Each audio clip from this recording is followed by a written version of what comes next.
because this is absolutely practical subject. Law absolutely practical subject है, इसका दूर दूर तक थ्योरेटिकल चीज से कोई लेना देना नहीं है, अनलेस एंड अनटिल आप एक लेवल तक ना पहुंच जाए। इनिशियल लेवल में everything is practice, everything is practical. तो अगर आप प्रैक्टिकल नॉलेज गेन करना चाहते हैं तो आप, जो मैं पहले भी कहता था आज भी वही चीज कहूंगा, कि आप पढ़िए कम और जो पढ़ा है उसको अप्लाई ज्यादा करें। अभी आप कॉन्स्टिट्यूशन जैसे सब्जेक्ट को पढ़ेंगे, कॉन्स्टिट्यूशन सबसे ज्यादा लेंदी तो है ही, लेकिन सबसे ज्यादा इंटरेस्टिंग भी है। इंटरेस्टिंग इसीलिए है क्योंकि जितने भी कानून आज की डेट में इंडिया में मौजूद है, सभी के सभी, each one of them, each and every act या law is governed by the laws of the constitution. क्योंकि अगर कोई भी लॉ कॉन्स्टिट्यूशन के अगेंस्ट जाता है, तो आप लोगों ने प्रीवियस सेमेस्टर्स में, फर्स्ट सेमेस्टर, सेकंड सेमेस्टर में पढ़ा होगा that the court declares it unconstitutional, and the moment it is declared as unconstitutional, it is no more valid. जैसे कि एक एग्जांपल के तौर पर अगर हम ले, तो committing suicide was declared unconstitutional at one stage of time, but later on, if you can recall, first semester में आपने पढ़ा होगा that Gian Kaur versus state of Punjab के केस में it was declared as constitutional again। यानी कि आप अगर कोई पर्सन सुसाइड कमिट करता है तो अगर वो बच जाता है तो उसको 6 साल की सजा तक आप सुना सकते हैं। This law, this was declared as constitutional in that case. तो लॉ तो सेम था, लेकिन एक मोमेंट पर इट वाज अनकॉन्स्टिट्यूशनल और दूसरे मोमेंट पर वो कॉन्स्टिट्यूशनल घोषित हो गया। So the moment it was declared unconstitutional, till the time it was declared as constitutional, it was not valid. Though it was existing, but it was not valid. ये अलग बात होती है कि लेजिस्लेचर ने उस लॉ को रिपील कर दिया है, और ये अलग बात होती है कि कोर्ट ने उसको अनकॉन्स्टिट्यूशनल डिक्लेयर कर दिया है। दोनों ही अलग अलग चीजें हैं, ठीक है। ये इसी तरीके से है जैसे कि आपने एंट्रेंस के समय पढ़ा होगा डॉक्ट्रिन ऑफ एक्लिप्स, कि वो लॉ एग्जिस्टेंस में तो होता है, बट इट इज ओवरशैडोड, उसके ऊपर से एक दूसरा कानून आ जाता है जो कि उसको ओवरशैडो कर देता है। The moment that law which eclipse the hiding law, उसको जैसे ही हटाया जाता है वैसे ही जो पिछला लॉ होता है वो एग्जिस्टेंस में आ जाता है। That is the meaning of doctrine of eclipse which is covered under article 13। But ये चीज आप फोर्थ सेमेस्टर में पढ़ेंगे, because fundamental rights are covered under fourth semester. Third semester के अंदर में जो आपका कॉन्स्टिट्यूशन है, इसमें फंडामेंटल राइट्स, डीपीएसपी और आपका फंडामेंटल ड्यूटीज, इनके अलावा जितना भी चीज है वो आपको पढ़ना है। सो आपको most of the things constitution का अभी ही पढ़ लेना है, लेकिन the most important thing you will study in the fourth semester, ठीक है। तो इसीलिए दो पार्ट में आपके कॉन्स्टिट्यूशन को बांटा गया है। But to begin with, let me start your constitution. Constitution में सबसे पहले पढ़ने के लिए क्या है? कॉन्स्टिट्यूशन में सबसे पहले पढ़ने के लिए ये है that why and how it is different from the other statutes. जितने भी अभी इंडिया में स्टैट्यूट एग्जिस्टेंस में है, उससे कॉन्स्टिट्यूशन अलग कैसे है? दिखने में भी अलग है, पढ़ने में भी अलग है, और इसका नेमिंग, नॉमेनक्लेचर भी अलग है। आर्टिकल के सेक्शंस, जो भी आर्टिकल्स के प्रोविजंस होते, मतलब कॉन्स्टिट्यूशन के जो भी प्रोविजंस होते हैं, they are considered as articles. But if we consider other acts और स्टैट्यूट्स, वहां पर हम उनको सेक्शंस कहते हैं। अगर हम इंटरनेशनल लॉ की बात करें तो इंटरनेशनल लॉ में मोस्ट ऑफ द कन्वेंशन, उनके जो प्रोविजंस हैं, they are considered as articles. तो आखिर आर्टिकल और सेक्शन में डिफरेंस क्या है? Can any one of you tell me that what is the difference between an article and a section?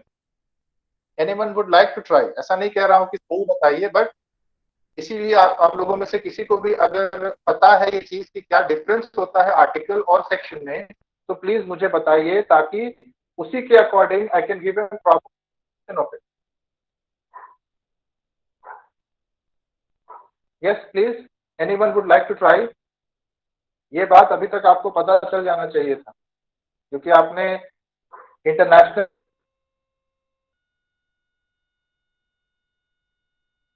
Law पढ़ लिया है, तो आपको पता होना चाहिए कि आर्टिकल और सेक्शन में क्या फर्क होता है। कोई बताना चाहेगा? जयपाल सर, आप ही बता दीजिए।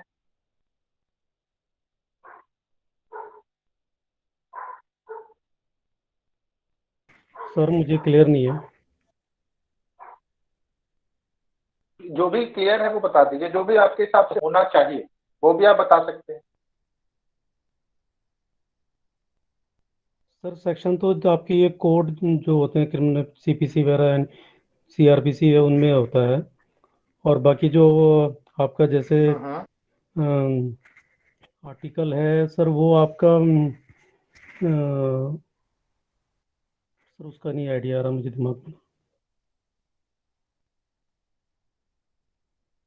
अच्छा ठीक है। अगर मैं आपसे कहूं कि हमारा जो देश है, इंडिया में जो सिस्टम है, पॉलिटिकल सिस्टम, उसका आधार क्या है? What is the base of the political system in India? अगर मैं उस बेस को हटा दूं तो मतलब मैं किस चीज को हटाऊंगा?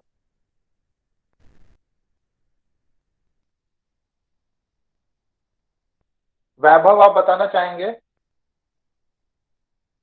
What is the political, what is the base of the political system in India?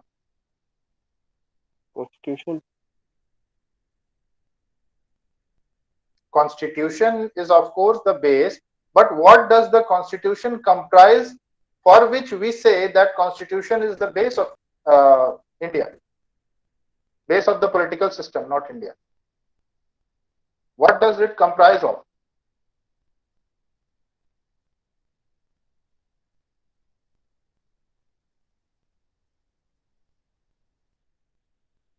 Yes, please.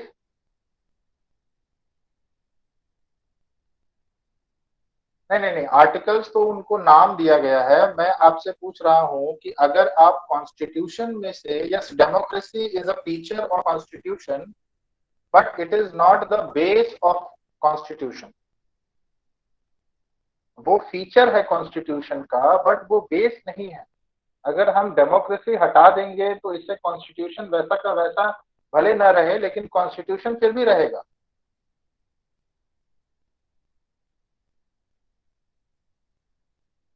So for your knowledge, अगर कॉन्स्टिट्यूशन के कहते हैं ना that there are 3 major pillars of constitution, अगर उनमें से हम 3 चीज में से एक चीज को भी हटा देंगे तो कॉन्स्टिट्यूशन एग्जिस्ट नहीं करेगा। The fourth one is considered significantly media, जो मीडिया को कंसिडर किया जाता है, बट दैट इज सिग्निफिकेंटली, है ना। सो जो आपका एग्जीक्यूटिव, लेजिस्लेचर एंड जुडिशरी, ये जो 3 पिलर्स हैं आपके, यही आधार हैं आपके कॉन्स्टिट्यूशन का। हमारा कॉन्स्टिट्यूशन इन्हीं से बना है और इन्हीं के इर्द गिर्द घूमते रहता है, ठीक है। The fourth pillar is of course media, but that is again, वो सिग्निफिकेंटली उसको कहते हैं, वो सिग्निफिकेंटली उसको यूज करते हैं because it is the voice of the people, जो लोग हैं उनका एक वॉइस है एक तरीके।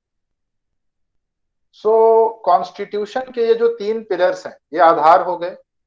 अब इन 3 पिलर्स के जो भी पावर्स होंगे, इन 3 पिलर्स के जो भी कॉम्पोजिशन होगा, इन 3 पिलर्स का जो भी होगा, सिर्फ इन 3 पिलर्स का, ये सारी बातें जिस किताब में लिखी जाएगी उसे कहा जाता है constitution.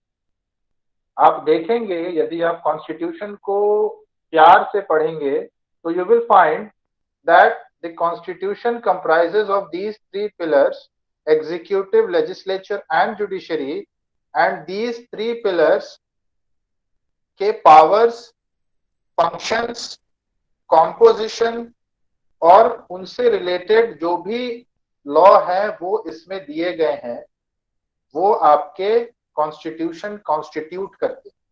So constitution is something which comprises of the powers, functions and other laws related to legislature, executive and judiciary. ठीक है, तो यही तीन के इर्द गिर्द आपका कॉन्स्टिट्यूशन घूमता है, and this is the only difference between why constitution is different from the other statutes. क्योंकि जो अदर स्टैट्यूट्स हैं वो लेजिस्लेचर, एग्जीक्यूटिव या जुडिशरी के बाद आते हैं। एक बार उनका पावर्स और कॉन्स्टिट्यूशन हो गया, कॉम्पोजिशन उनको कंप्राइज कर लिया गया, उसके बाद अब वो अपने अपने पावर्स को एक्सरसाइज करने के लिए जो जो बॉडीज का इस्तेमाल करेंगे, उनके लिए जो लॉज बनाए जाते हैं वो आपके स्टैट्यूट्स होते हैं, वो आपके अदर लॉज होते हैं other than the constitution. So this is the basic difference between constitutional law and other statutes. समझ में आई बात कि नहीं कि कॉन्स्टिट्यूशन क्यों है और अदर लॉज से what is the difference between the other laws and the constitution? Is it clear to everyone? Yes, is it clear to everyone?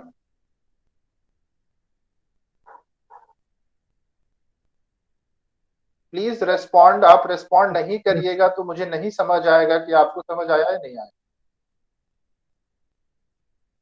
Okay, so now इतना आपको समझ आ गया कि कॉन्स्टिट्यूशन और अदर स्टैट्यूट्स में क्या फर्क होता है, and why constitution is considered as supreme in India. क्योंकि कॉन्स्टिट्यूशन एक आधार है हमारे पॉलिटिकल सिस्टम का। अगर कॉन्स्टिट्यूशन नहीं होगा तो हमारा पॉलिटिकल सिस्टम जिस चीज से बना हुआ है वही नहीं रहेगा।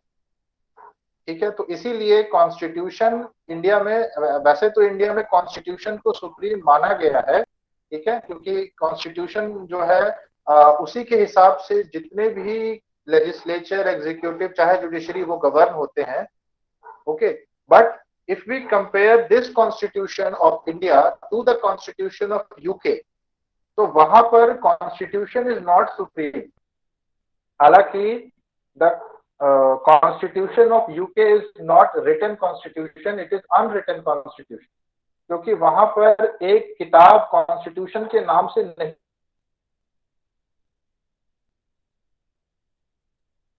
लिखी गई है।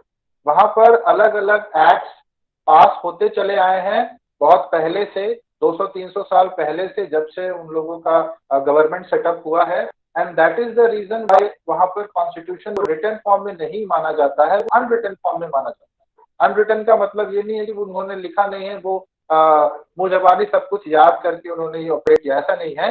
वहां पर act act act act and act. So in UK constitution is not supreme but parliament is supreme, and therefore there comes a famous saying, एक बहुत फेमस saying है, that the parliament of UK is eligible to do anything except to make man a woman। अगर आपने ये सुना होगा तो आपको ये कोरिलेट आप कर पा रहे होंगे that parliament is the supreme body in UK, but in India parliament is not the supreme body because it is governed by the constitution of India। So constitution is ultimate supreme in India। ठीक है, अब एक सवाल सभी के मन में आता है, क्वेश्चंस आते हैं तो कंफ्यूज हो जाते हैं हम लोग, that who are the sovereign, who are the sovereign, sovereign कौन हो रहा है? हिंदी में अगर हम कहें तो हिंदी में सॉवरेन का मतलब संप्रभु। So who are the sovereign? English और हिंदी में प्रॉब्लम है, बहुत लोग जो है ना उनको हिंदी इंग्लिश जो है उतना समझ नहीं आता है। इनफैक्ट जब आप स्टेट लेवल पर जाएंगे प्रैक्टिस करने के लिए, सो यू विल सी कि वहां पर आपको हिंदी में ही सब कुछ करना है, सारे डॉक्यूमेंट्स वगैरह सब हिंदी में ही होता है। सो उसके लिए एक बेयर एक्ट आता है जिसमें दोनों में ही लिखा होता है, हिंदी में भी और इंग्लिश में भी लिखा होता है, in both it is written. तो हिंदी और इंग्लिश दोनों के लिए आप नोट कर लीजिए डिगलॉट, DIGLOT, ये पब्लिकेशन का बेयर एक्ट आता है जिसमें कि हिंदी और इंग्लिश दोनों में ही आपके बेयर एक्ट को पब्लिश किया जाता है। तो वो आप ले सकते हैं if you have difficulty in understanding the provisions और अगर आप हिंदी मीडियम से हैं तो फिर आप उस चीज को रेफर कर सकते हैं। बट मैं यही कहूंगा कि आप सभी लोग, चाहे हिंदी मीडियम से हों चाहे इंग्लिश मीडियम से हों, आप सभी लोग उस बेयर एक्ट को जरूर पढ़ें, खरीदें, ठीक है, क्योंकि इससे क्या होगा कि अगर आप स्टेट लेवल पर प्रैक्टिस करेंगे ना, then it will help you a lot. क्योंकि आज तो हमें लग रहा है कि दिल्ली यूनिवर्सिटी में सब कुछ इंग्लिश में पढ़ाई हो रहा है, जब आप ग्राउंड पर उतरेंगे प्रैक्टिस करने, आप देखेंगे कि अरे ये क्या हो गया, यहाँ तो इंग्लिश में डॉक्यूमेंट ही नहीं है। अब वहां पर आपका दिमाग ज्यादा खर्च हो, और वहां पर खर्च होने का मतलब है कि आपको फिर डांट भी पड़ सकता है, आपका फिर नुकसान भी हो सकता है बहुत बड़ा। अभी क्या है कि you are in the learning phase, अभी आप सीख रहे हैं, तो अभी अगर आपसे छोटी मोटी गलतियां भी हो जाती है, क्योंकि अभी आप रियल लाइफ केसेस अपने हाथ में नहीं ले रहे।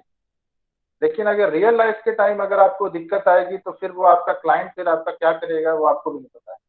तो इसीलिए बेहतर यही है कि अभी आप जितना गलती कर सकते हैं वो कर लीजिए, ताकि जब आप ग्राउंड पर उतरें तो फिर आपको बहुत सहूलियत हो, ठीक है। सो प्लीज डू दैट, ठीक है। मुझे ये बात बताने वाला कोई नहीं था जब मैं फर्स्ट सेमेस्टर में था, सेकेंड सेमेस्टर में फाइनल ईयर में आ गया कोई नहीं था, बट आई रियलाइज इट। मैं 30,000 कोड जाकर वो लेकर आया हूँ, and I am reading it now, because it is better to bleed during the trials than to bleed in the battle field. ये कहावत बिल्कुल सच है, ठीक है। तो आप लोग ऐसा करना चाहते हैं तो करिए, मैं तो रिकमेंड करूंगा कि आप लोग सभी को ये करें, ठीक है। अब चलिए आगे चलते हैं। तो कॉन्स्टिट्यूशन तो हमें पता चला कि एक ऐसी किताब है जो कि लेजिस्लेचर, एग्जीक्यूटिव और जुडिशरी के powers, functions and other laws relating to them such as composition, है ना, उनके बारे में बताता है। But there is something which is also known as constitutionalism. Constitution word से निकल कर आया है कॉन्स्टिट्यूशनलिज्म। अगर आप लॉ ऑप्शनल लेकर यूपीएससी की तैयारी कर रहे हैं तो ये चीज आपके वहां पर आएगा। ये आपके सेमेस्टर एग्जाम में नहीं आएगा, but it will come in your competition, that what is constitutionalism, how it operates, किस तरीके से वो काम करता है इंडिया में या किसी भी कंट्री में, and how it is different from constitution. तो कॉन्स्टिट्यूशन जो है वो कॉन्स्टिट्यूशनलिज्म से अलग कैसे है? कोई बता सकता है कि how it is different from constitution? Can anyone of you tell me?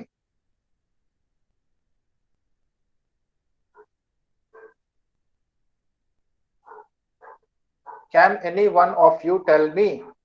देखिए, this is the introduction class, और इसीलिए मैं प्रोविजंस के ऊपर फोकस नहीं कर रहा हूं। दैट डजंट मीन कि provisions are not important, it only means that introduction class में इंट्रोड्यूस किया जाए तो बेटर है।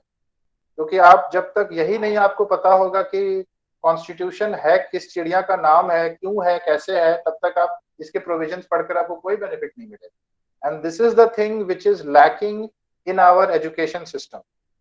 चाहे आप स्कूल चले जाइए, चाहे कॉलेज चले जाइए, वो किताब खोल कर आपको पढ़ा तो देते हैं, लेकिन पढ़ने का रीजन कोई नहीं बताता है क्यों पढ़ा रहे हैं। But this is a professional course, so you must understand and you must try to find out कि why are you reading it, because अगर आप बैठ कर पढ़ना शुरू करें लॉ, ये आपको 3 4 5 10 जन्म लग जाएगा इसके सिलेबस को कंप्लीट करने में, लॉ में जितना भी लॉज है इंडिया में, ठीक है। लेकिन हमें सिर्फ वही पढ़ना है जो कि ज्यादा से ज्यादा प्रैक्टिस में आ सकता है या आता है। सो इसीलिए बेटर यही है कि यू मस्ट फाइंड आउट कि why you are reading it, तभी जाकर आपको रियलाइज होगा कि दिस इज इम्पोर्टेंट और नॉट,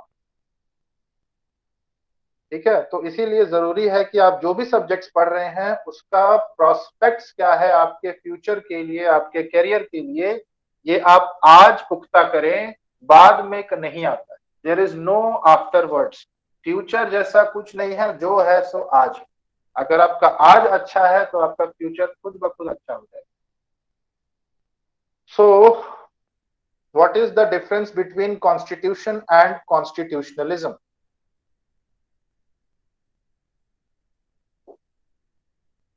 प्लीज कोई बताना चाहेगा? जिज्ञासु, आप बताना चाहेंगे what is the difference between constitution and constitutionalism?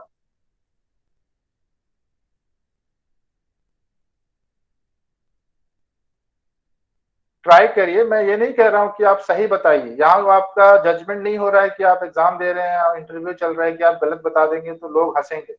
जो हंसता है वो हंसने दे, जो हंस रहा है उसको खुद नहीं आता होगा। आपको जो आता है आप मुझे ये बताए। No, that is not right Kamal. Constitution is obviously a pious document for us, लेकिन बहुत सारे कंट्रीज हैं जहां पर कि उसको पायस नहीं माना जाता है, वो बस कॉन्स्टिट्यूशन है, उसकी पूजा नहीं होती है, रिलीजियस नहीं है वो। पायस मतलब होता है जो थोड़ा सा स्पिरिचुअल रिलीजियस होता है वो। सो व्हाट इज कॉन्स्टिट्यूशनलिज्म, पहले यही बता दीजिए, तब जाकर मुझे समझ आ जाएगा। No, constitutionalism doesn't mean separation of power. It definitely doesn't mean separation of power. को देखिए ना, अगर कोई भी वर्ड होता है सर उसके साथ लिमिटेशन, अगर हम, हाँ बोलिए। Sir limitation on the exercising of power.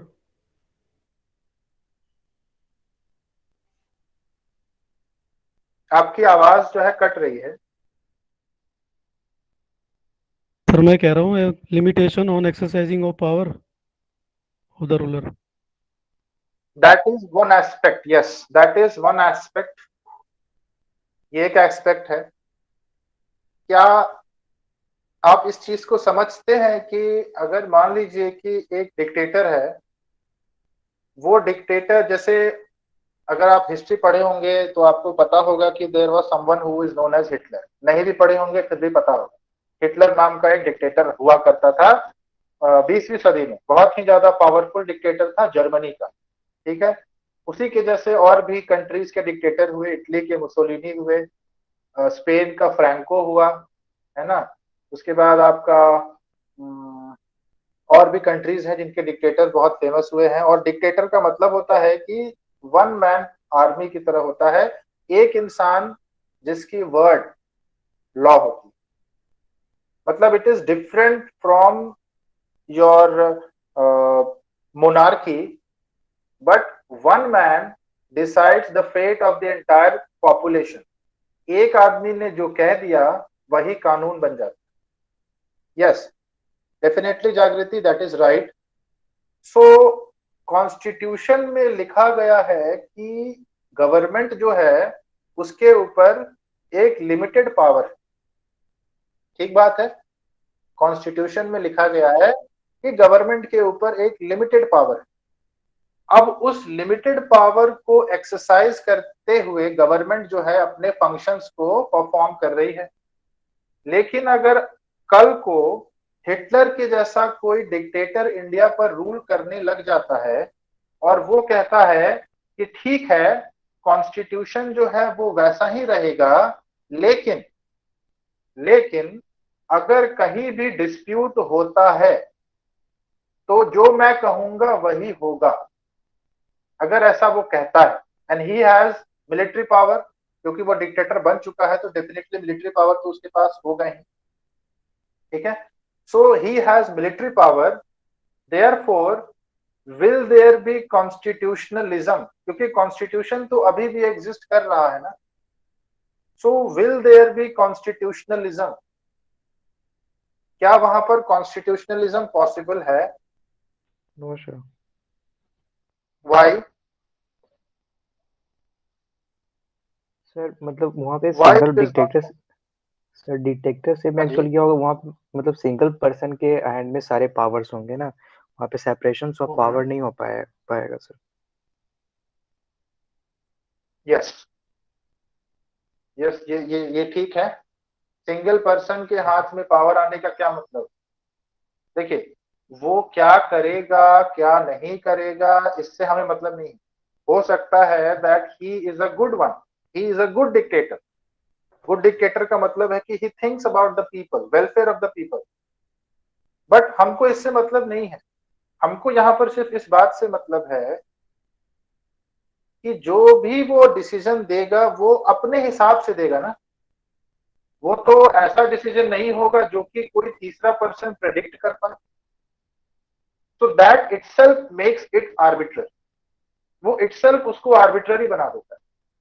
क्योंकि जो चीज सिर्फ मुझे पता है, दूसरों को नहीं पता है, it is arbitrary in all sense, वो हमेशा आर्बिट्ररी ही होता है, क्योंकि वो चीज मुझे पहले अगर पता होती तो उसके अकॉर्डिंग मैं पहले से ही काम करता, लेकिन क्योंकि वो मुझे पता ही नहीं था, therefore I did not perform according to it, तो वो आर्बिट्ररी जो है वो हो जाता है। तो वॉट एवर डिक्टेटर, जो भी डिक्टेटर करता है, जो भी डिक्टेटर परफॉर्म करता है, जो भी एक्टिविटी करता है, instead of following the constitution, वो जो भी बोल रहा है वो सब का सब आर्बिट्ररीनेस में आएगा, and therefore there will be no constitutionalism, constitutionalism exist नहीं करेगा। So what do we conclude from it? We conclude that even if there is constitution, still there may not be constitutionalism. Because what is constitutionalism? Constitutionalism is restricting the government, restricting something. Constitutionalism का मतलब होता है कि आप किसी के powers को restrict कर रहे हैं, और जब एक डिक्टेटर आ जाता है तो there is no restriction, he is free to do his duty, he is free to do anything. So since there is no restriction, therefore there is no constitutionalism. तो इससे ये समझ आया हमें that constitutionalism is the restriction over the powers of the government. कभी कभी क्या होता है कि इंडिया में भी जो आपके लेजिस्लेचर्स हैं वो अपने पावर को छलांग लगाकर आगे बढ़ जाते हैं, जुडिशरी छलांग लगाकर अपने पावर से आगे बढ़ जाती है, एग्जीक्यूटिव अपने पावर से आगे बढ़ जाती है। तो उन सर्कमस्टांसेस में क्या होता है? अंडर दो सर्कमस्टांसेस उनको जो अदर बॉडीज है वो चेक कर, जैसे अगर जुडिशरी ने जुडिशियल ओवर रीच किया, अपने पावर से ज्यादा एक्सरसाइज किया, तो वहां पर क्या होगा? वहां पर यह होगा कि जो एग्जीक्यूटिव और लेजिस्लेचर जो दो बॉडीज हैं, ये जुडिशरी के पावर को चेक करें, या आपने अपने पावर को ज्यादा एक्सरसाइज कैसे कर दिया।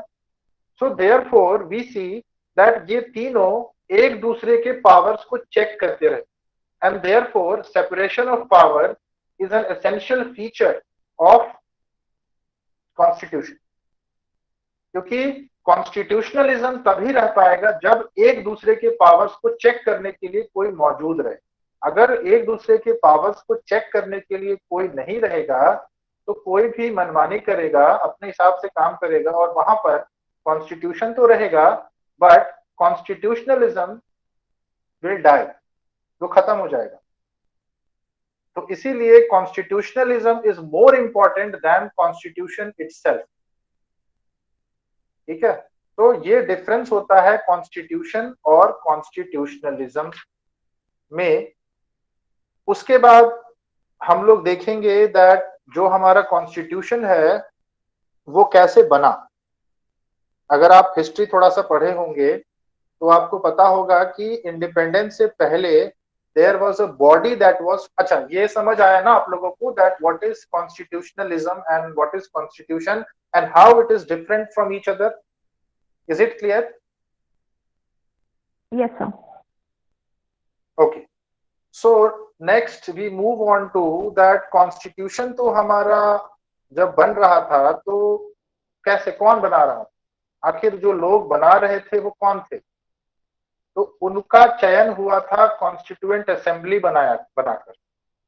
कॉन्स्टिट्यूएंट असेंबली एक बनाई गई थी जिसमें कि इनडायरेक्टली इलेक्टेड पीपल को इलेक्ट किया गया था। अब जो ये कॉन्स्टिट्यूएंट असेंबली बनाई गई थी, they were not elected by the complete majority of the people, क्योंकि उस समय अगर आपको याद हो तो उस समय सभी को वोटिंग राइट्स नहीं थे। तो इसीलिए ये लोग जो इलेक्ट होकर असेंबली में आए थे, ये लोग कुछ चुनिंदा लोगों के द्वारा इलेक्ट होकर आए थे, और इन्होंने ही कॉन्स्टिट्यूएंट असेंबली में मेंबरशिप होल्ड करके हमारा कॉन्स्टिट्यूशन जो है वो बनाया। ठीक है, सो अगर टोटल देखें तो 389 मेंबर्स फिक्स किया गया था। टोटल मतलब कॉन्स्टिट्यूएंट असेंबली के 389 मेंबर्स को फिक्स किया गया था। आउट ऑफ दीज 389 मेंबर्स 296 जो थे वो ब्रिटिश इंडिया के रहने वाले थे, और बाकी का जो 93 मेंबर्स थे they belong to the princely state, यानी वो राजा राजघराने के लोग थे। वो या तो प्रिंस हो सकते हैं या तो राजा खुद हो सकता है, तो वो राजघराने के लोग, क्योंकि उस समय ये जो प्रिंसली स्टेट्स थे इनका विलय, इनका सेसेशन इंडिया में नहीं हुआ। ठीक है, द वर्ड दैट वी से फॉर विलय, जो मिल जाना होता है ना, उसका जो लीगल या टेक्निकल वर्ड होता है दैट इज सेसेशन। सेसेशन या doctrine of accession, I think it is doctrine of, doctrine बोल रहा हूँ, इट इज सेसेशन ही होता है मेरे ख्याल से, मुझे मैं भूल रहा हूँ ये क्या होता है, तो I will tell you later on. वो हिंदी में उसे विलय कराना होता है। ठीक है, यानी कि आप जो है वो इंस्ट्रूमेंट ऑफ एसेशन पर साइन करेंगे, जैसे कि जम्मू एंड कश्मीर के जो राजा थे उन्होंने लेट साइन किया, हैदराबाद के राजा के ऊपर वॉर करना पड़ा तब जाकर उन्होंने साइन किया। तो इस तरीके से टोटल 90, मतलब टोटल 300 से भी ज्यादा प्रिंसली स्टेट थे, सबने धीरे धीरे धीरे धीरे धीरे धीरे करके हमारे जो अभी के इंडिया है उसमें विलय हुआ उनका, और उसके बाद आज का जो इंडिया है हमारा वो कॉन्स्टिट्यूट करता है। So 296 were the British India members and 93 were the princely state members. ठीक है, नाउ ये तो आपका था कि मेंबर्स कौन कौन से हुए। अब इन्होंने डिस्कशंस करके कमिटी जो है एक बनाई, और उस कमिटी के जो प्रेसिडेंट थे, चेयरमैन थे, he was doctor Bhimrao Ambedkar. ठीक है, जिसको कि आज भी father of the Indian constitution कहा जाता है। He was the chairman of the committee which framed the constitution. Constitution जिस कमिटी ने बनाया उसके वो चेयरमैन थे, यानी उनके सिग्नेचर के बाद ही वो वैलिड होता था, अदरवाइज वो इनवैलिड है। जो भी सजेशंस मेंबर्स ने दिया, जो भी डिस्कशंस हुआ, उनके सिग्नेचर के बाद ही वो कॉन्स्टिट्यूशन का प्रोविजन बन पाएगा, अदरवाइज वो नहीं बन पाएगा। But it is not that कि उन्हीं के सिर्फ सिग्नेचर से होगा, मेजॉरिटी देखी जाएगी और उसके बाद वो सिग्नेचर पे, जैसे कि आज भी है। आज क्या है, प्रेसिडेंट के सिग्नेचर के बिना कोई भी बिल एक्ट नहीं बन सकता। See what I teach is not only the subject, जो आप सब्जेक्ट पढ़ेंगे वो तो आप खुद से भी घर में बैठकर पढ़ सकते, बट मेरे पढ़ाने का जो तरीका है वो ये है that at every step I will make you think. जो एक मुझे लगता है कि जो एक अच्छे टीचर का काम होता है कि हर एक स्टेज पर वो आपको सोचने के लिए मजबूर करे। तो जो उस समय मौजूद था वो आज भी मौजूद है। प्रेसिडेंट जब तक सिग्नेचर नहीं करेगा तब तक जो भी बिल है वो एक्ट नहीं बनेगा। तो as a law student you must learn to relate things. ठीक है, so president cannot refuse, but there are certain conditions जहां पर कि वो वापस भेज सकता है, जहां पर कि वो पॉकेट वीटो यूज कर सकता है। वो मना नहीं कर रहा है लेकिन वो साइन भी नहीं कर रहा। तो बहुत ऐसे सिचुएशन सर्कमस्टांसेस हैं जहां पर कि ऐसा कर सकता है, बट प्रेसिडेंट के सिग्नेचर के बिना कोई भी बिल एक्ट नहीं बनता। ठीक है, उसी तरीके से उस समय चेयरमैन के सिग्नेचर के बिना कोई भी बिल जो उस समय पास होने, कॉन्स्टिट्यूशन के प्रोविजन बनने के लिए पास होना था, वो नहीं हो सकता था।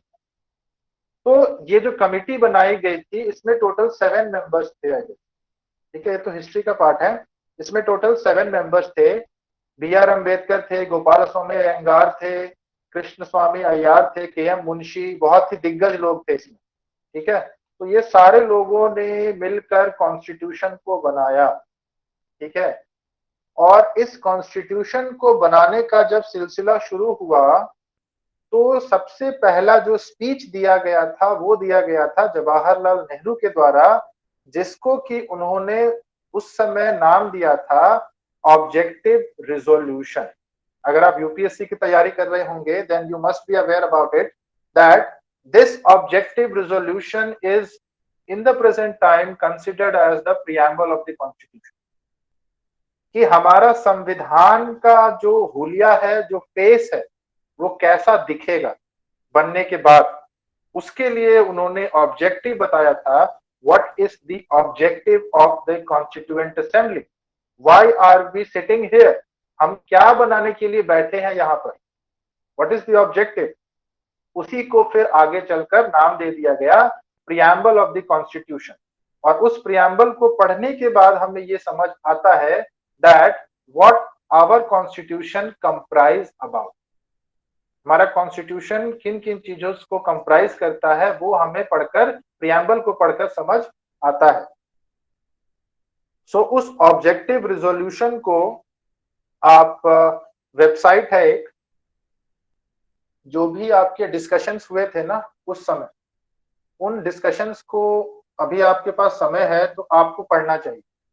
वो डिस्कशंस आपको सारे के सारे ऑनलाइन मिल जाएंगे, लाइब्रेरी में मिल जाएंगे, बस आपको विल चाहिए पढ़ने की, ठीक है। अगर आपके पास विल है पढ़ने का तो आप ये सारी चीजों को बहुत आसानी से खोज कर पढ़ सकते। You are in the best institution जहां पर कि आपको इतनी छूट दी गई है कि आप जो चाहे वो कर सकते हैं। ये आपका कॉलेज है 3 साल तक, आपको जो चाहे आपको मिलेगा, जो चाहे करना आप कर सकते हैं, कोई आपको नहीं रोकेगा, but it should be for your betterment, आपके बेटरमेंट के लिए वो चीज होनी चाहिए। ऐसा नहीं कि आप मतलब किसी का नुकसान कर रहे हैं या फिर उसकी प्रॉपर्टी का गलत यूज कर रहे हैं, कॉलेज की प्रॉपर्टी का। सो ये आपका प्रियम्बल जो है आज की डेट में वो ऑब्जेक्टिव रिजोल्यूशन में बताया गया। Now salient features of the constitution, हमारे कॉन्स्टिट्यूशन का सेलिएंट फीचर्स क्या क्या है। नाउ व्हेन आई से एसेंशियल्स या salient features of the constitution, तो इसमें एक चीज नहीं होगा, बहुत सारे फीचर्स होंगे, और ये सारे फीचर्स आपको कहीं ना कहीं किसी न किसी तरीके से प्रियम्बल में मिल जाए। तो ये जितने भी फीचर्स हैं ये आपको कहीं ना कहीं किसी न किसी तरीके से प्रियम्बल में देखने को मिल जाएगा। क्यों? क्योंकि प्रियम्बल चेहरा है हमारे कॉन्स्टिट्यूशन का, और चेहरे से सब कुछ पता चल जाता है, बस देखने वाला परखने वाला होना चाहिए। ये बात बिल्कुल सही है कि इंसान की आंखें सब कुछ बता देती हैं, लेकिन सिर्फ आंखें नहीं, इंसान का पूरा चेहरा बहुत कुछ बताता है। उसी तरीके से कॉन्स्टिट्यूशन का जो चेहरा है, which is the preamble, it tells many things. Yes, definitely these are the five important things, but it is not all. ये और नहीं है, ठीक है। तो अगर आप प्रियम्बल देखेंगे,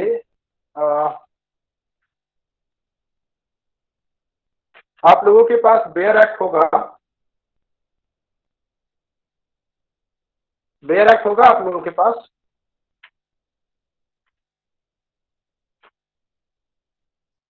यस सर। तो बेयर एक्ट में आप लोग प्रियम्बल खोलिए जरा, मैं भी अपना बेयर एक्ट लेकर आता हूं जरा, 1 मिनट रुकिएगा। आप लोग भी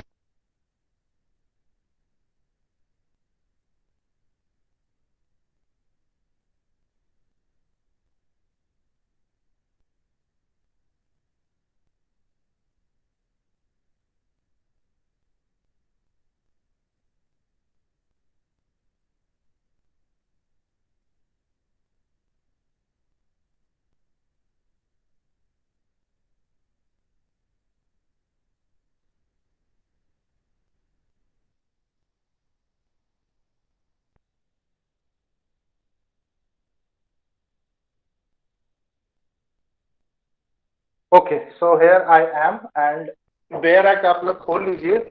preamble of the Indian constitution, हमारे प्रियम्बल में क्या क्या चीज लिखा है जरा एक बार देखते हैं, ताकि एक आइडिया मिले आपको कि आपका कॉन्स्टिट्यूशन जो है वो है क्या चीज, इसमें क्या क्या चीजें आपको मिलेंगी।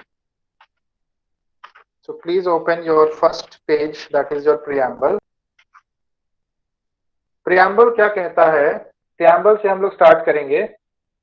Preamble says we the people of India, we the people of India.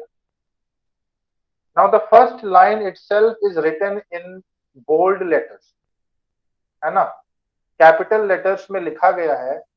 Why? Why is it written in the capital letters? Because it signifies something. Because इसका कुछ सिग्निफिकेंस है. वो क्या सिग्निफिकेंस है? ये बताना चाह रहा है कि भारत के लोग जो है वो उनको एक नाम दे रहा है. जो भी भारत के लोग हैं, पहला चीज तो ये कि उनको एक नाम दे रहा है. What is the name? We the people of India. तो ये जो संविधान है, this constitution is written for them. This constitution is written for the people of India. Therefore, it is written in capital letters to signify we, to signify the people of India, that we, the people of India, having solemnly resolved to constitute India. हम लोग यहाँ पर एकत्रित हुए हैं बहुत ही solemn purpose के लिए, to constitute India into a sovereign, ताकि भारत को, इंडिया को हम क्या बना सकें? एक सॉवरेन स्टेट बना सकें. एक सॉवरेन स्टेट. सॉवरेन मतलब जो पूर्ण तरीके से आजाद. जिस तरीके से आपने जूरिस्प्रूडेंस में पढ़ा होगा दैट सॉवरेन होने के लिए देयर आर 2 मार्क्स. ऑस्टिन कहते हैं that if a country is considered to be if a state is considered to be a sovereign, then it must possess 2 marks. First is the positive mark and the second is the negative mark. अगर आपको याद हो constitution का ये jurisprudence का ये topic Austin की theory में उन्होंने बताया था कि उनके हिसाब से सॉवरेन का क्या मतलब है कि पॉजिटिव मार्क भी होना चाहिए, नेगेटिव मार्क भी होना चाहिए. पॉजिटिव मार्क मतलब कि वो सुप्रीम बॉडी हो, उसके अंदर में दूसरी बॉडीज, और नेगेटिव मार्क मतलब उसके ऊपर कोई भी दूसरी बॉडी ना हो. जैसे कि जब हमारा देश आजाद नहीं था तब एट द टाइम इंडिया जो थी, British India was not a supreme body. East India company was governing India but it was not a supreme body. Why? Because it was having a positive mark. India was in the control of the East India Company, but East India Company itself was not independent. Why? Because it was governed by the British Parliament or the Queen. तो इसीलिए negative mark जो था वो missing था. Therefore, East India Company was not a sovereign body.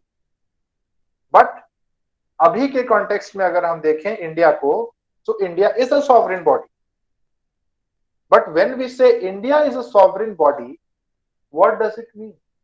Are we saying that the government of India is a sovereign body, or are we saying that the territory of India is a sovereign body, or are we saying that the people of India are the sovereign body? किसको sovereign कह रहे हैं? यहाँ पर तो बस ये लिखा है we the people of India having solemnly resolved to constitute India into a sovereign. ठीक है. सो इंडिया जो है उसको सॉवरेन ये कह रहा है, या फिर ये पीपल को सॉवरेन कह रहा है. तो इट इज टेलिंग कि भारत के जो लोग हैं actually they are the sovereign. Actual sovereign वो है भारत के लोग. ये जो गवर्नमेंट ऑफ इंडिया है या इंडिया जो है, it is just a body which is appointed by the people, which is elected by the people, not appointed. It is elected by the people, so that everything is organized in a better manner. और कुछ नहीं है. आज की date में अगर आप government of India को देखें, क्या है? हम लोगों ने इनको चुनकर वहां भेजा है ताकि हमारे देश का जो रिसोर्सेस है उसका कोई गलत यूज ना करे. इसके ऊपर भारत जो है, जो गवर्नमेंट ऑफ इंडिया है, वो एक नजर रख सके. क्योंकि फिर अगर ऐसा नहीं करेंगे तो फिर जंगल राज हो जाएगा, which is survival of the fittest. जो जितना ताकतवर है, मजबूत है, वो सर्वाइव करेगा, बाकी जो कमजोर लोग हैं वो खत्म. बात वही हो जाएगी, जंगल राज चलेगा. इसीलिए हमने एक गवर्नमेंट ऑफ इंडिया बनाया है. तो it is just a tool. वो जस्ट एक टूल है. लेकिन रियल सेंस में अगर हम लोग देखें ग्राउंड लेवल पर, तो गवर्नमेंट ऑफ इंडिया बहुत ही ज्यादा पावरफुल हो चुकी, बहुत ही ज्यादा पावरफुल हो चुकी है। इसका रीजन क्या है? What is the reason? Reason है हम लोग वीक हो गए।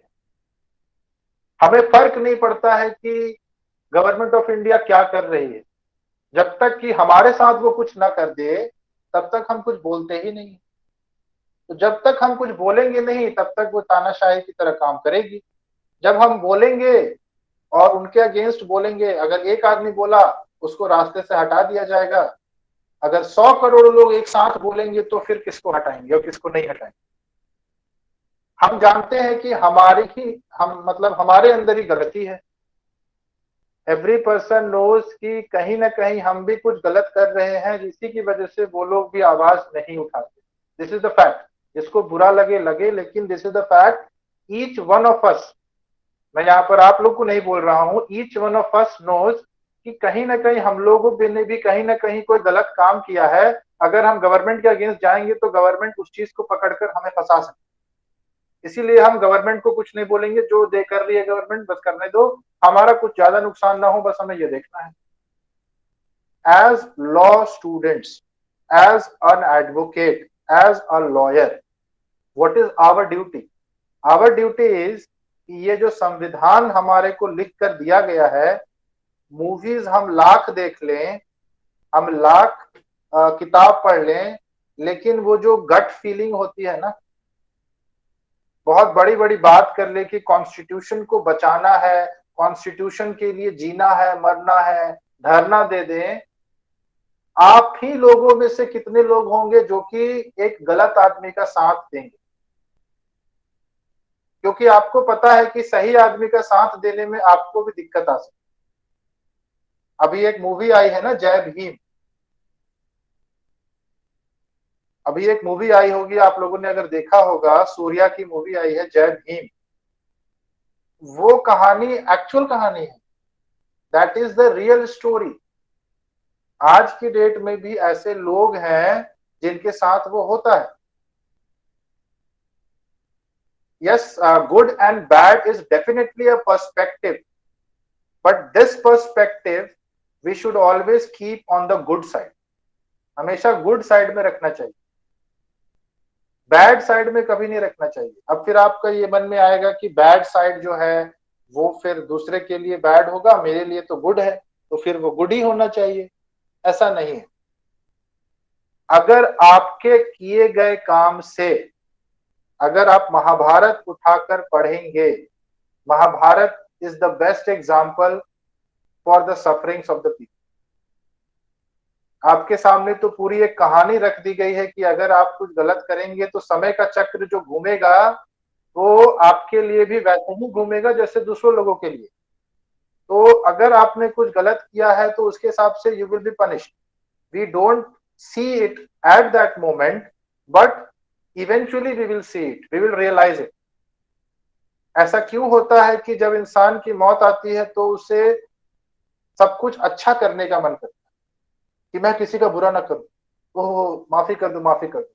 वही इंसान जब 25 साल का था, चौड़ में चलता था एकदम अकड़ के, लेकिन वही इंसान जब 60 साल का होता है तब उससे लगता है, रियलाइज होता है कि ये सब फालतू की बातें हैं। एक्चुअल चीज is to bring happiness on the faces of the people. If your acts, your deeds is not bringing happiness on the faces of the people, you are wrong, आप गलत हैं। लेकिन ऐसा भी नहीं हो सकता है कि सभी के चेहरे पर मुस्कान लाई जाए, लेकिन जो इनोसेंट होते हैं, जिनकी कोई गलती नहीं है, उसके चेहरे पर दुख नहीं आना चाहिए। उसके चेहरे पर अगर आप हैप्पीनेस लेकर आते हैं, then you are definitely right. अगर कोई बच्चा बदमाशी करता है तो उसको थप्पड़ से माँ बाप जो है मारते हैं, कैसे भी मारते हैं, उसको समझाते हैं, और वो थप्पड़ उसके लिए अच्छे के लिए होता है। लेकिन अगर उसी थप्पड़ को वो इस तरीके से मारे कि बच्चे की जान ही चली जाए, फिर भी क्या वो सही होगा? नहीं होगा। आपने देखा होगा, ये जो दिल्ली में या फिर बड़े बड़े मेट्रोपॉलिटन सिटीज में जो माँ बाप होते हैं, वो अपने बच्चों से भीख मंगवाते हैं। कैसे मंगवाते हैं आपने कभी देखा? आपने कभी इस बात पर सोचा है या कभी वहां रुक कर कभी ये देखने की कोशिश की है कि वो बच्चा रोता क्यों है? क्या वो हमेशा भूखा रहता है इसलिए रोता है? ऐसा नहीं है। उसकी माँ जो है ना, अगर आप गौर करेंगे, वो पिंच करती है उसको। कभी खड़े होकर देखिएगा, उसकी माँ उसको पिंच करती है, उसी की वजह से वो रोता है। जब तक वो रोएगा नहीं तब तक किसी का दिल जो है वो पैसा देने के लिए राजी होगा नहीं, इसीलिए उसकी माँ उसको पिंच करते रहती है। तो इस तरीके की चीजें जो है ना, ये गलत। अल्टीमेट पर्पस जो है वो आपको देखना चाहिए, नजदीक से नहीं देखना चाहिए।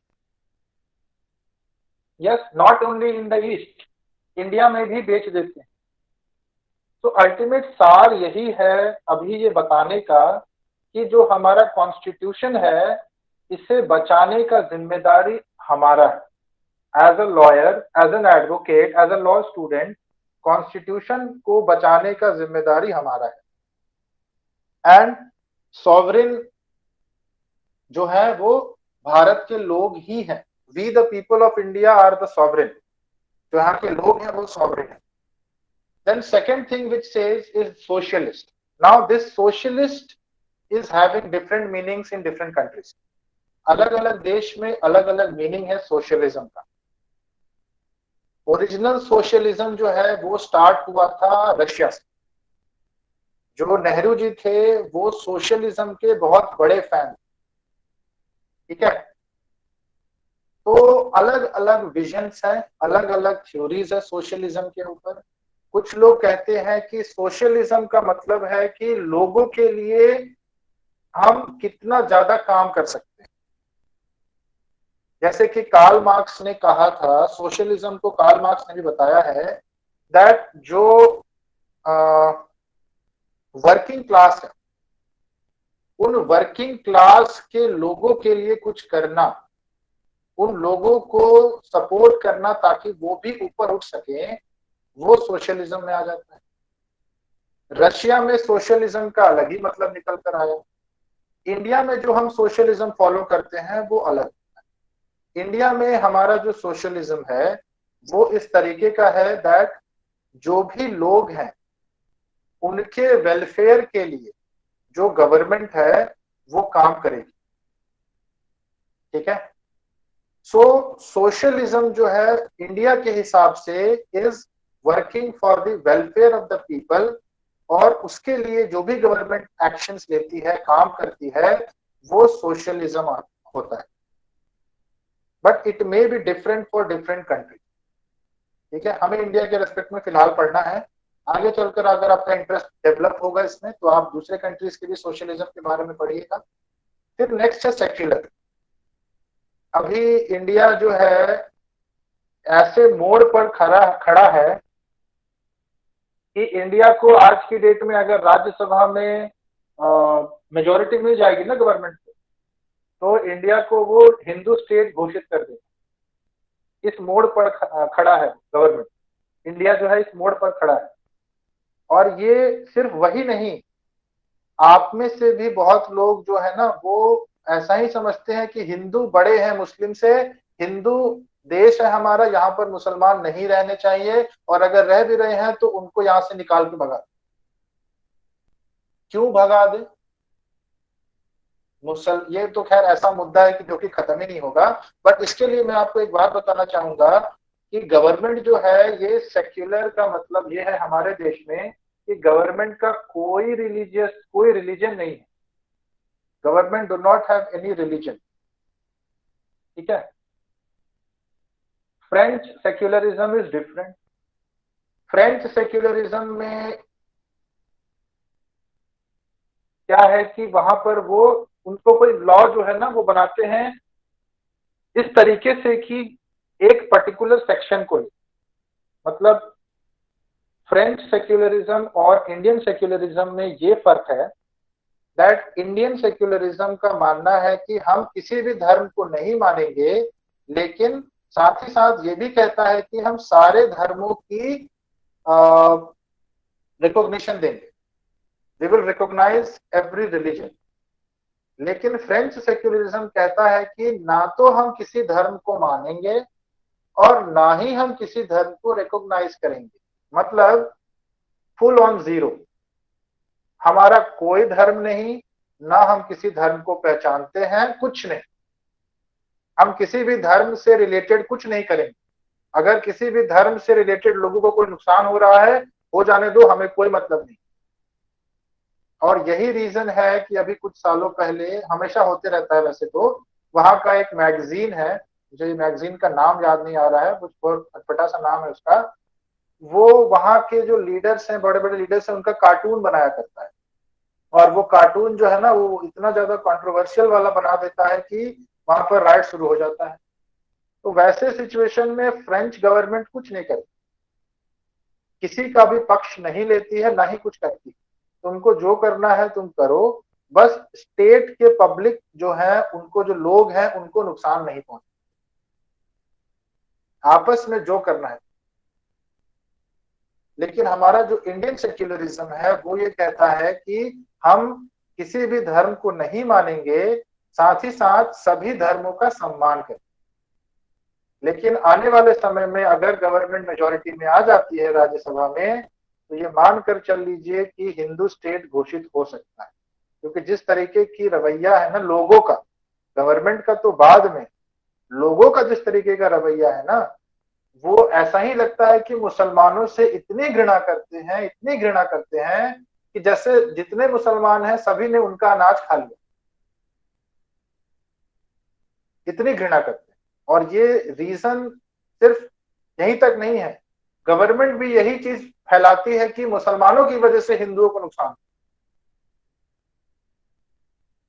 अब आप लोग पढ़े लिखे हैं, मैं पढ़ा लिखा हूं, मुझे इस बात को समझना चाहिए कि मुसलमान और हिंदू और सिख और ईसाई की वजह से कुछ नहीं हो रहा है, कुछ चुनिंदा लोगों की वजह से हो रहा है जो कि अपनी रोटी सेक रहे हैं।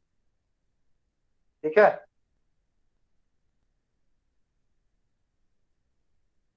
सो हर चीज आज की डेट में पैसे से हो रहा है, हर चीज, जितनी भी चीजें हैं, हर चीज पैसे से हो रहा है।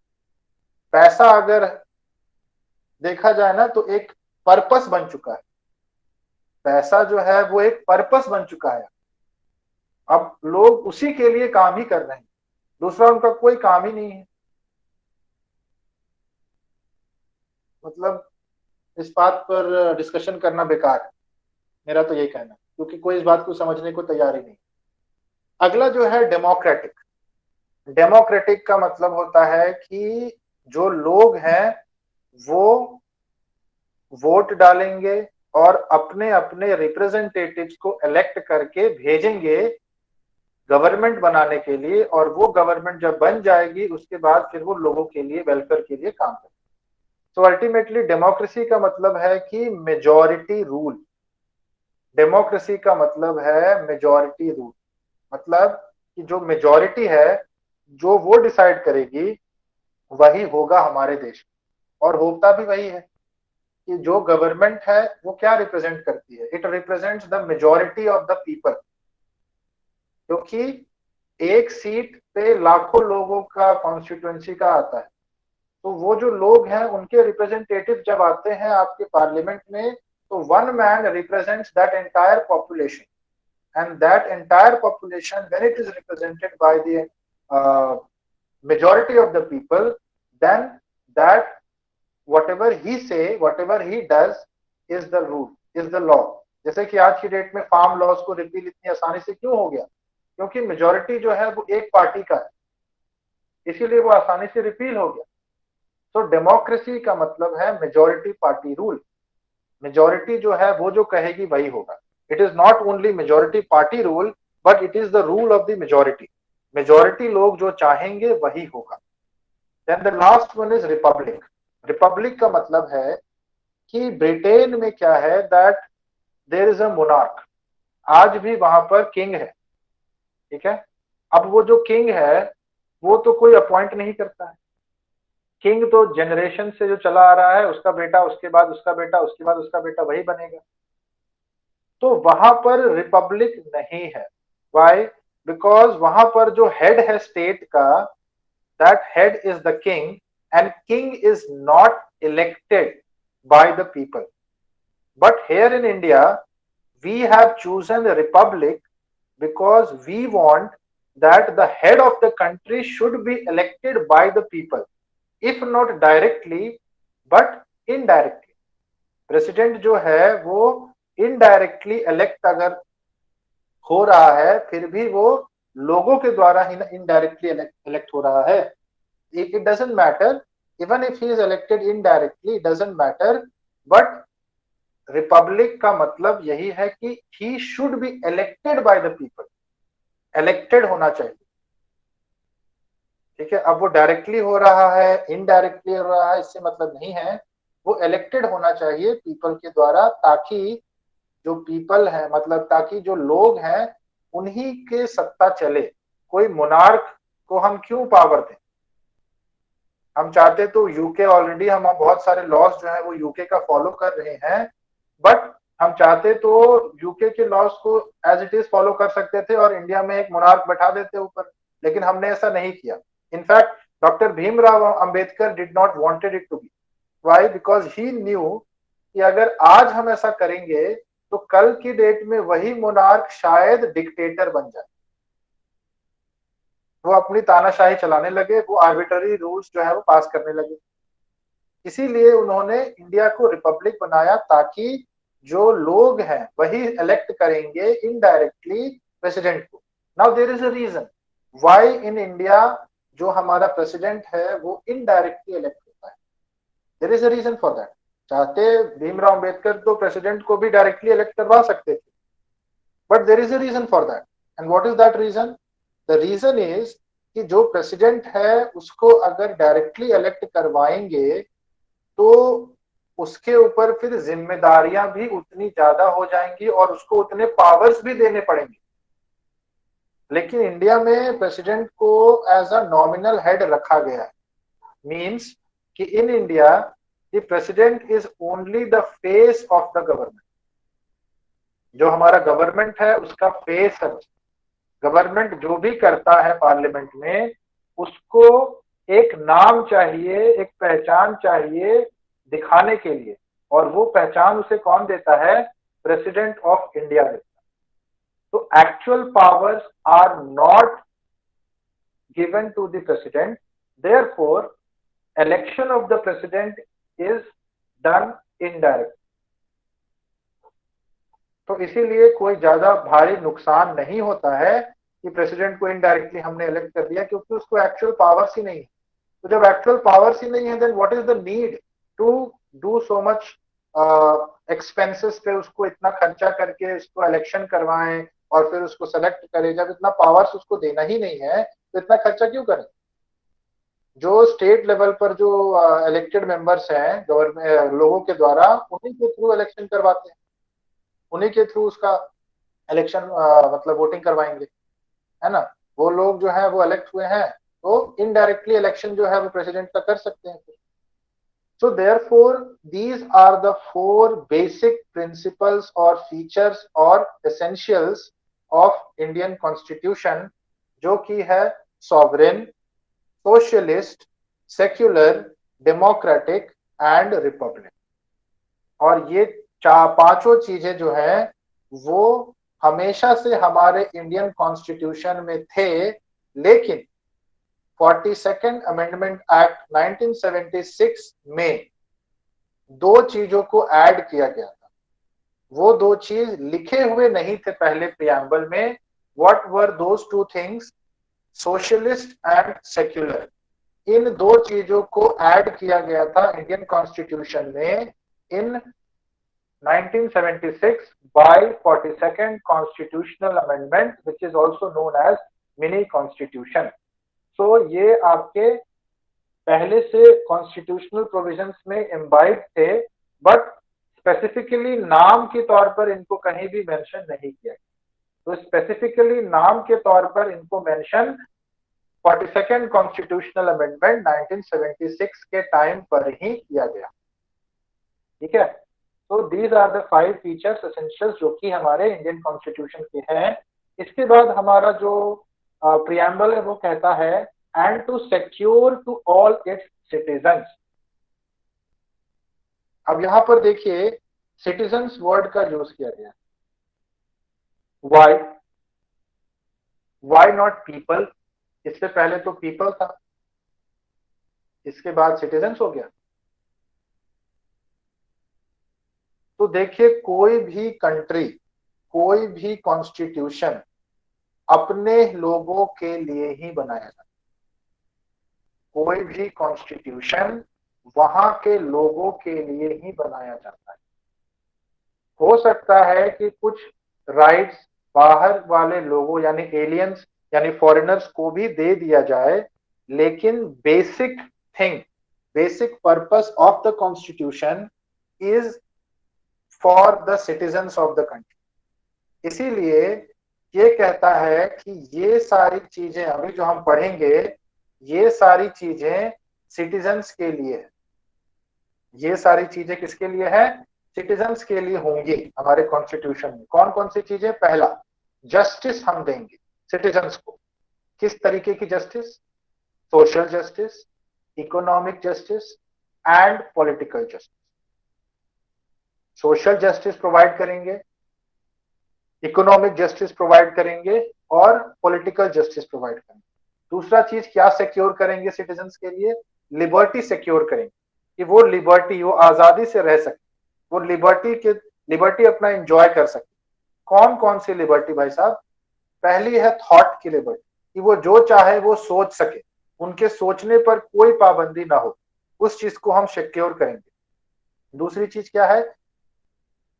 एक्सप्रेशन, जो चाहे वो एक्सप्रेस कर सके, आइदर बाय वर्ड्स और बाय कंडक्ट, जो चाहे वो अपने मन की बात को व्यक्त कर सके, उसी को एक्सप्रेशन कहते हैं। तीसरा है बिलीफ, जो चाहे वो बिलीफ रख सके, उनके बिलीफ के ऊपर कोई क्वेश्चन मार्क नहीं लगा सकेगा कि भाई साहब तुम्हारा ये बिलीफ क्यों है, why are you thinking like this, it is your belief and therefore we respect it. This should be the motto of the other people और द गवर्नमेंट ऑफ इंडिया। ठीक है, तो बेसिकली ये जो कॉन्स्टिट्यूशन बनाया गया है, ये लोगों के लिए नहीं बनाया गया है, ये बनाया गया है ताकि गवर्नमेंट के ऊपर रिस्ट्रिक्शन लगाया जा सके। As we studied in constitutionalism, that limitation over the arbitrary powers of the government, उस चीज का अगर एग्जिस्टेंस है, then that is known as constitutionalism। और ये जो कॉन्स्टिट्यूशन है ये इसीलिए बनाया गया है कि जो लोग हैं वो ज्यादा से ज्यादा स्वतंत्र रह सकें और जो गवर्नमेंट है वो ज्यादा से ज्यादा लिमिटेड पावर्स एंजॉय करे, आर्बिट्ररीनेस कहीं ना रहे। इस चीज के लिए कॉन्स्टिट्यूशन लिखा गया है। तो यहाँ पर जो भी चीज आपको देखने को मिलेगा वो गवर्नमेंट के पावर्स को कर्ब करने के लिए होगा। ठीक है, तो therefore we are providing liberty कि आप कुछ भी सोच सकते हैं, कुछ भी व्यक्त कर सकते हैं, अभिव्यक्ति, एक्सप्रेशन, कुछ भी बिलीफ रख सकते हैं, कोई भी फेथ रिलीजन से रिलेटेड है, किसी भी धर्म को आप मान सकते हैं। ऐसा कोई बंदिश नहीं है कि आप इसी धर्म को मानिएगा। और इसीलिए जो आपका कॉन्स्टिट्यूशन है वो आपके लोगों को, जो हम अभी बात कर रहे थे कि हिंदू राष्ट्र घोषित कर देगा, वो हमारे लिए बहुत ज्यादा प्रॉब्लमैटिक है, because it will be against the principles of the constitution. Constitution के अगेंस्ट वो होगा, क्योंकि कॉन्स्टिट्यूशन साफ साफ कहता है that you will be provided liberty of faith. जिस भी धर्म को आप मानना चाहें आप मान सकते। ठीक है, तो इसीलिए वो उसके अगेंस्ट हो जाएगा। And therefore it will not be easy for the government, and if the government does so, अगर गवर्नमेंट ऐसा कर देती है तो फिर वो एक तरीके का डिक्टेटरशिप माना जा सकता है। ठीक है, देन नेक्स्ट इज वर्शिप।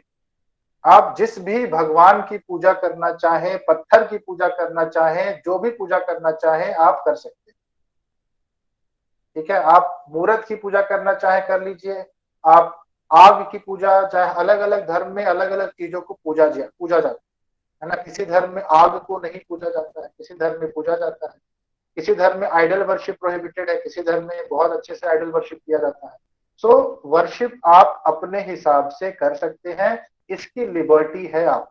और आप अपने आसपास सोसाइटी में अगर इस चीज को देखेंगे तो you will come to know कि ये बहुत अच्छे से लोग इस लिबर्टी को एक्सरसाइज कर।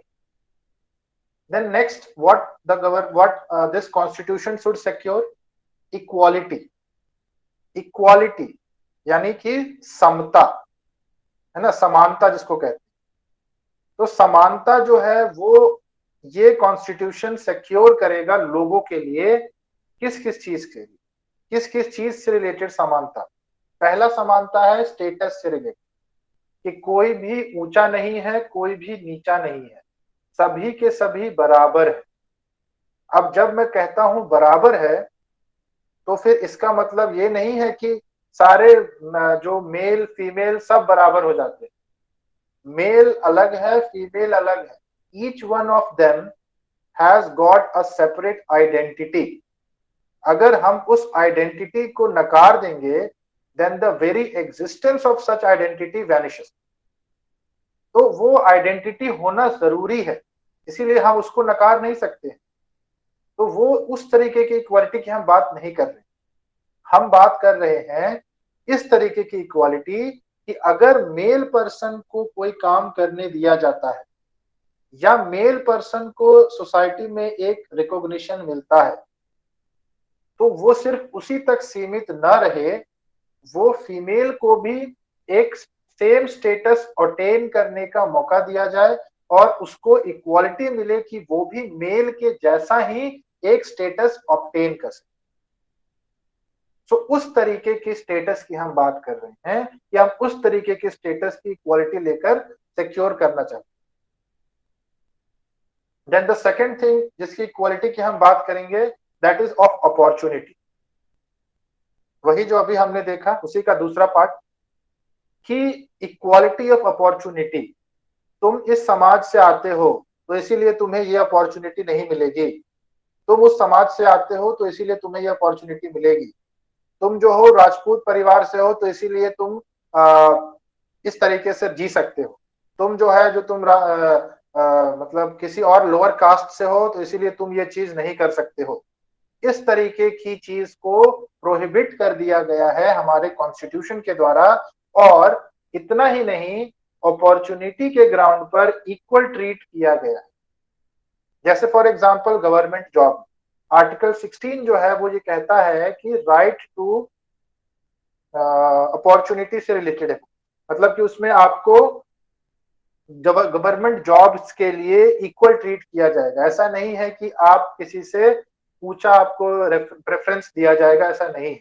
लेकिन साथ ही साथ उसी आर्टिकल में यह भी लिखा है कि अगर आप एक स्पेशल कैटेगरी में आते हैं तो स्टेट चाहे तो आपको स्पेशल प्रिविलेज दे सकता है।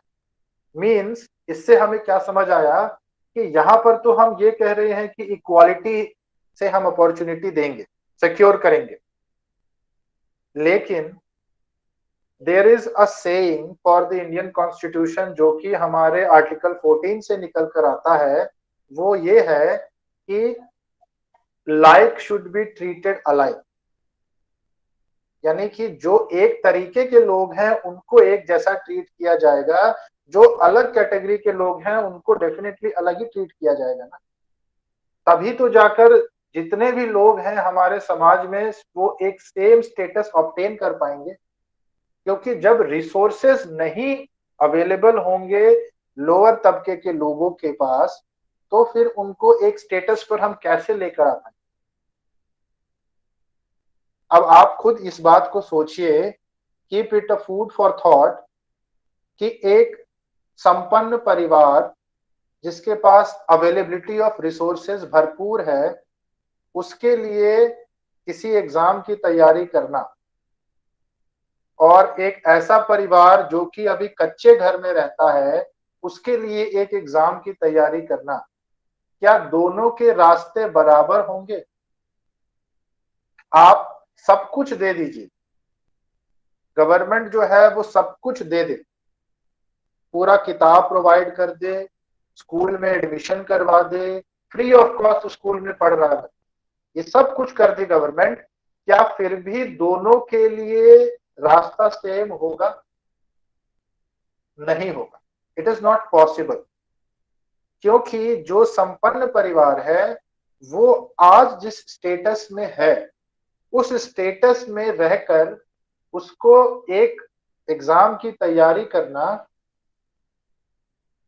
उसको एक एग्जाम की तैयारी करना बहुत आसान होगा। वाई? रीजन क्या है? Because his mind is free, उसके ऊपर किसी भी तरीके का बर्डन नहीं है, उसके ऊपर कोई प्रेशर नहीं है, तो वो अपने ब्रेन को फ्री रखकर, अपने ब्रेन को फ्री रखकर कोई भी तैयारी कर सकता है। लेकिन वही एक कच्चे घर के जो बच्चा है उसके मन में एक बात ये है सबसे बड़ी कि अगर मैं ये नहीं कर पाया तो मेरे परिवार का क्या होगा, मेरा क्या? सबसे बड़ा उसके ऊपर प्रेशर। इस प्रेशर को नजरअंदाज नहीं किया जा सकता। क्यों नहीं किया जा सकता है? ये उन्हीं को पता होगा जो कि उस सोसाइटी से बिलोंग कर। हम नहीं समझ सकते इस बात को, क्योंकि नहीं समझ सकते। बस आज की डेट में हम जिस लेवल पर है ना, उससे लोअर लेवल पर हम जाकर भी उस चीज को नहीं समझ सकते, क्योंकि उस चीज को समझने के लिए आपको ठीक वैसे ही रहना पड़ेगा जैसे कि वो रह रहे हैं। अगर आप तैयार हैं तो 1 साल 2 साल 3 साल आप रह कर देखिए, then only you will understand कि वो क्या झेलते हैं डेली। आप चाहेंगे कि हम उनके साथ रहे और अपने पैसे को यूज करके आप सेम जिंदगी जिए जो कि हम अपने घर में जी रहे थे, और फिर उनके अंदर उनके दिमाग में क्या चल रहा है उस चीज को रियलाइज करने की कोशिश करें। आपको बिल्कुल रियलाइज नहीं। आप कितना भी भाषण में बोल लें कि हम समझते हैं कि आपके साथ क्या हो रहा है, हम आपके साथ हैं, हम आपके साथ हैं, कितना भी बोल लीजिए, आपको नहीं समझ आ रहा है कि वो किस परिस्थिति से गुजर रहे हैं। लेकिन आपके द्वारा बोला गया एक सेंटेंस सुनकर ही वो संतुष्ट है कि ये तो कम से कम बोल तो रहा है ना, कि ये समझता है कि हम किस परिस्थिति से, इसी से हम संतुष्ट। वो ऐसा सोचते हैं। तो हम लाख पढ़ाई कर लें, हम लाख ब्यूरोक्रेट बन जाएं, हम जुडिशरी निकाल लें एज अ कैरियर, लेकिन अगर उस सीट पर बैठकर, अगर उस सीट पर बैठकर हम अगर अपने जॉब को बचाने के लिए कुछ काम करें तो फिर हम उस सीट को जस्टिस नहीं कर रहे। आपको बहुत सारे ऐसे सिविल सर्वेंट्स मिलेंगे ना जो कि इतना मेहनत करके अंडर 10 अंडर 100 रैंक लेकर आए हैं, वो यूपीएससी छोड़ चुके हैं, यूपीएससी में रिजाइन दे दिया है। रीजन, जो वो सोच कर गए थे जब वो वहां पहुंचे उनको पता चला अरे यार जो सोच कर आए थे वो तो करने ही नहीं दे रहा है। लेकिन अगर वो चाहे तो कर सकते, बस उनको रास्ता थोड़ा सा अपना टेढ़ा करना पड़ेगा। मूवीज में हम देखते हैं कि किस तरीके से बहुत लिबर्टी दी जाती है पुलिस ऑफिसर आईएएस ऑफिसर्स को। रियल लाइफ में कोई लिबर्टी नहीं। बाहर से अच्छा लगता है कि आईएएस ऑफिसर है, उससे जाकर पूछिए कि उसकी क्या वैल्यू है एक मिनिस्टर के सामने। उससे जाकर पूछिए कि क्या वो फ्रीली काम कर रहा है, जो वो चाहता था करने के लिए वो कर पा रहा है या नहीं कर पा रहा है। 2 मिनट अगर आपका रिलेटिव है तो वो आपको बताएगा कि वो किस परिस्थिति से जूझ रहा है, कितना अंडर प्रेशर है। तो कितना भी कोई कह दे कि हम समझते हैं कि आप किस परिस्थिति से गुजर रहे हैं, वो नहीं समझ पाता है। अगर वो ये चीज समझ जाता तो उसके पास बोलने के लिए ये शब्द ही नहीं होते कि आप किस परिस्थिति से गुजर रहे हैं हम समझते हैं। वो बोल ही नहीं पाता, उसके अंदर से निकलता ही नहीं कुछ। ठीक है। तो अच्छा, एक मूवी इसी से रिलेटेड एक मूवी मेरे मन में आई। आ, इसकी मूवी है ये, इरफान खान की एक मूवी है जिसमें कि वो बहुत बड़ा बिजनेसमैन होता है, साड़ी की दुकान होती है उसकी, और अपने बच्चे का एडमिशन वो बड़े स्कूल में नहीं करा पाता है, इसीलिए वो रिजर्वेशन का फायदा लेने के लिए बहुत झोपड़पट्टी में जाकर रहने लगता है। वहां जाकर उसको रियलाइज होता है कि वो किस परिस्थितियों में वहां के बच्चे पढ़ते हैं। मुझे मूवी का नाम याद नहीं आ रहा है, देखिएगा वो मूवी, तब आपको समझ में आएगा। तो आज के लिए इतना ही इंग्लिश रखते हैं। English medium. इंग्लिश मीडियम थी यस, सर। English medium. देखिएगा, हिंदी मीडियम, हिंदी मीडियम या इंग्लिश मीडियम, मैं कंफ्यूज हो गया। इंग्लिश मीडियम है सर।